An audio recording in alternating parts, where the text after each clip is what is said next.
बेजोर बा।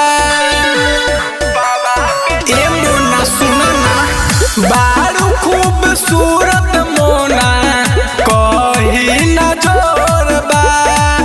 नयना कारी कारी तोहर रूपावा बेजोर बा।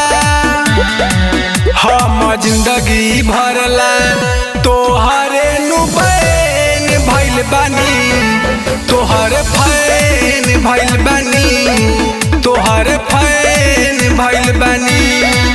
कारी कारी आँखें देखी के बेचैन भइल बानी, तोहर फैन भइल बानी, तोहर फैन भइल बानी।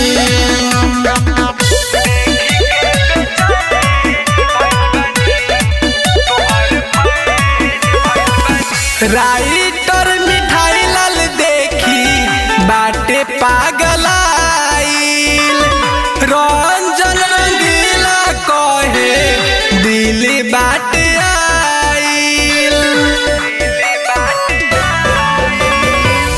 राइटर मिठाई लाल देखी बाटे पागलाइल,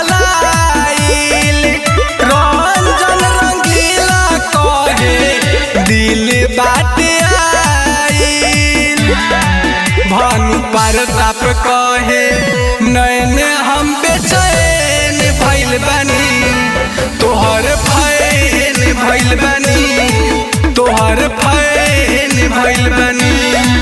कारी कारी आँखें देखी के बेचैन भइल बानी, तोहर फैन भइल बानी, तोहर फैन भइल बानी।